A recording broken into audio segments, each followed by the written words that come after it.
Hello बच्चों, good evening. आपका अपने चैनल साइंस एकेडमी बाय सूरज सर में स्वागत है।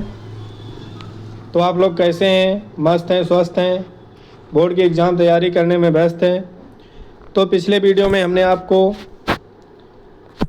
मानव नेत्र एवं रंग बिरंगा संसार के क्वेश्चन 6 तक बताए थे और आज क्वेश्चन 7 शुरू करने वाले हैं। ठीक, तो चलिए शुरू करते हैं। क्वेश्चन नंबर 7, निकट दृष्टि दोष क्या है, इसके कारण और निवारण बताइए। उत्तर, निकट दृष्टि दोष या मायोपिया इससे कहते हैं इंग्लिश में। तो यह क्या होता है? इसमें कोई व्यक्ति निकट की वस्तुओं को स्पष्ट देख तो सकता है परंतु दूर रखी वस्तुओं को सुस्पष्ट नहीं देख पाता है। ठीक, तो उसे क्या कहते हैं? निकट दृष्टि दोष। इसमें व्यक्तियों पर क्या होता है? दूर बिंदु जो होती है अनंत पर ना होकर नेत्र के पास आ जाता है। मतलब जो दूर दृष्टि दोष निकट दृष्टि दोष होता है, इसमें जो दूर बिंदु होती है वो अनंत पर ना होकर नेत्र के पास आ जाती है। इसमें प्रतिबिंब दृष्टि पटल पर न बनकर दृष्टि पटल के सामने बनता है। इसका कारण क्या होता है? कारण में अभिनेत्र लेंस की वक्रता का अधिक होना। जो अभिनेत्र लेंस होती है उसकी वक्रता क्या हो जाती है? अधिक हो जाती है, अथवा नेत्र गोलक का लंबा हो जाना, अथवा और क्या होता है? नेत्र गोलक जो होता है उसका लंबा हो जाना होता है। निवारण के लिए क्या किया जाता है? निवारण, इस दोष को किसी उपयुक्त क्षमता के अपसारी अवतल लेंस के उपयोग द्वारा संशोधित किया जाता है। इसके निवारण में क्या होता है? जो अवतल लेंस होता है उसके चश्मे का प्रयोग किया जाता है। ठीक, प्रश्नार्थ है, दूरदृष्टि दोष क्या है, इसके कारण और निवारण बताइए। जो दूरदृष्टि दोष होता है वो क्या होता है और इसका कारण क्या होता है और निवारण कैसे किया जा सकता है। ठीक, क्वेश्चन 8 में पूछा गया है। उत्तर क्या है? दीर्घ दृष्टि दोष या दूरदृष्टि दोष क्या होता है? हाइपर मायोपिया होता है। यानी कि इसमें क्या होता है? जो व्यक्ति दूर की वस्तुओं को तो स्पष्ट देख लेता है परंतु निकट रखी वस्तुओं को स्पष्ट नहीं देख पाता है। ऐसे व्यक्ति का निकट बिंदु सामान्य निकट बिंदु 25 सेंटीमीटर पर न होकर दूर हट जाता है।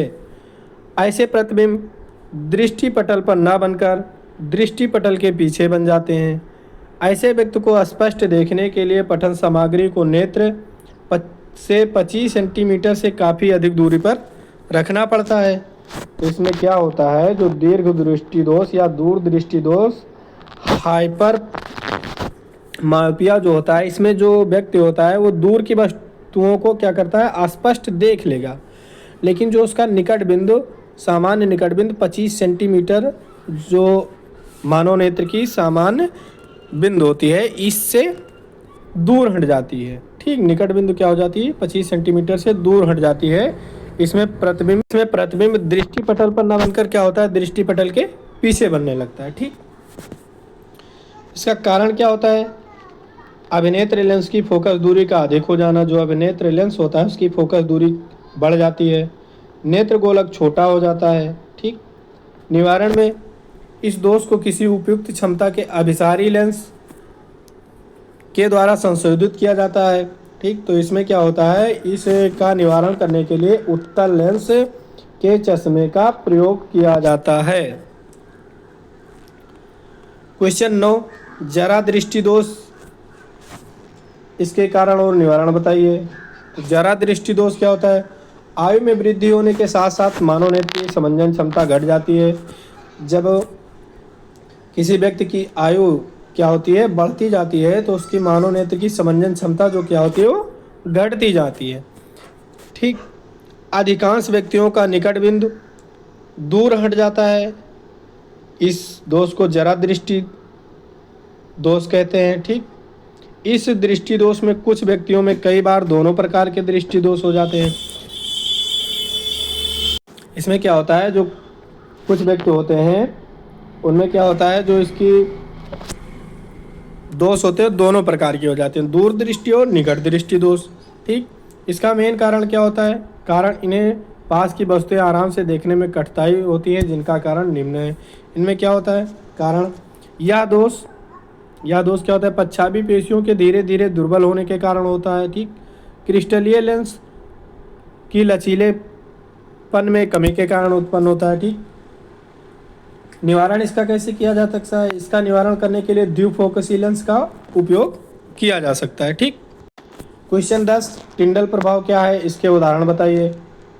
तो टिंडल प्रभाव, जब कोई प्रकाश किरण पुंज ऐसे महीन कणों से टकराता है तो उस किरण पुंज का मार्ग दिखाई देने लगता है। इन कारणों से विसरित प्रकाश परावर्तित होकर हमारे पास तक पहुंचता है। कोलाइडी कणों द्वारा प्रकाश के परिकीर्णन की परिघटना को टिंडल प्रभाव कहते हैं।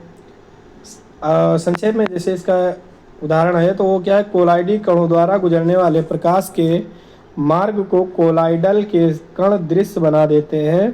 प्रकाश के मार्ग को फैलने की इस परिघटना को टिंडल प्रभाव कहते हैं। ठीक। टिंडल प्रभाव के उदाहरण, इसका उदाहरण क्या होता है? जब धुएं से भरे किसी कमरे में किसी सूक्ष्म छिद्र से कोई पतला प्रकाश किरणपुंज प्रवेश करता है, इस परिघटना को देखा जा सकता है। फिर जब किसी घने जंगल के बितान से सूर्य का प्रकाश गुजरता है तो टिंडल प्रभाव को देखा जा सकता है। जंगल के कुहासे में जल की सूक्ष्म बूंदें प्रकाश का परिकीर्णन कर देती हैं। ये सभी घटनाएं कोलाइडल विलयन की उपस्थिति के कारण हमें टिंडल प्रभाव दिखाई देता है। ठीक। कोलाइडल विलयन के उदाहरण क्या क्या हैं? वायु है, धुआं है, कोहरा है, धूप है, दूध है, जेली है, क्रीम है इत्यादि। ये सब क्या है? टिंडल प्रभाव के कोलाइडी विलयन के उदाहरण हैं। ठीक। तो इसमें क्या होता है, जब कोई प्रकाश किरणपुंज क्या होती है, जो वायु में उपस्थित जो महीन कण होते हैं उनसे टकराकर वो क्या हो जाती है, परावर्तित हो जाती है। ठीक। इस प्रक्रिया को क्या कहते हैं? टिंडल का प्रभाव कहते हैं। समझ में आया? टिंडल प्रभाव किसे कहते हैं? जब कोई प्रकाश, जैसे जब कोई प्रकाश किरणपुंज क्या करे, जो जैसे कोई प्रकाश किरणपुंज यहाँ से आई, मान लो, ठीक, ये किरण आ रही है और जो ये वातावरण यानी कि वायु है, ठीक, एयर है वातावरण में उपस्थित, और ये क्या है, हम यहाँ से देख रहे हैं इसको। ठीक। तो क्या हुई, ये जो प्रकाश किरणपुंज आई वो वायु में उपस्थित धूल के कणों से टकराई। ठीक। और क्या हुई, उसका परिकीर्णन हो गया तो हमें दिखाई देने लगता है। ठीक। तो इस प्रक्रिया को क्या कहते हैं? टिंडल का प्रभाव कहते हैं। ठीक। अब प्रश्न 11 है, किसी अंतरिक्ष यात्री को आकाश नीले की अपेक्षा काला क्यों प्रतीत होता है? ठीक। जो अंतरिक्ष यात्री होते हैं उनको आकाश नीले की अपेक्षा काला कैसे प्रतीत होने या क्यों प्रतीत होता है? उत्तर, जब सूर्य का प्रकाश वायुमंडल से गुजरता है, वायु के सूक्ष्म कण लाल रंग बड़ी तरंगदैर्घ्य की अपेक्षा नीला रंग छोटी तरंगदैर्घ्य को अधिक प्रबलता से परिकीर्ण करते हैं। ठीक। यह परिकीर्णन हुआ नीला प्रकाश हमारी आंखों में प्रवेश करता है और आकाश में नीला दिखाई देता है। बल्कि क्या होता है, अंतरिक्ष में वायुमंडल नहीं होने के कारण, जो अंतरिक्ष होता है उसमें वायुमंडल नहीं होता है, इसलिए वहाँ पर क्या होता है, प्रकाश का परिकीर्णन नहीं होता है और अंतरिक्ष यात्री को आकाश नीले की अपेक्षा काला दिखाई देता है। मतलब जो ये समझिए कि जहाँ तक जो प्रकाश वायुमंडल नहीं है, जहाँ तक वायुमंडल है वहाँ तक, जहाँ तक वायुमंडल है वहाँ तक क्या होगा, जो तरंगदैर्घ्य वाली प्रकाश तरंग है उसका परिकीर्णन होता है। जो ठीक, जो वायुमंडल जहाँ तक पाया जाता है वहाँ पर क्या होता है, सूर्य का प्रकाश का परिकीर्णन होता रहता है। ठीक। तो इसीलिए क्या होता है, नीली रोशनी जो होती है आकाश को हमारे आंखों में प्रवेश कर जाती है और आकाश में नीला दिखाई देने लगता है। बल्कि क्या होता है, अंतरिक्ष में वायुमंडल नहीं होता है। ठीक। ये तो पक्का वायुमंडल नहीं होगा। ठीक। तो वहाँ पे क्या होगा, प्रकाश का परिकीर्णन हो नहीं पाता है, इसीलिए अंतरिक्ष को आकाश नीले की अपेक्षा काला दिखाई देते हैं। ठीक।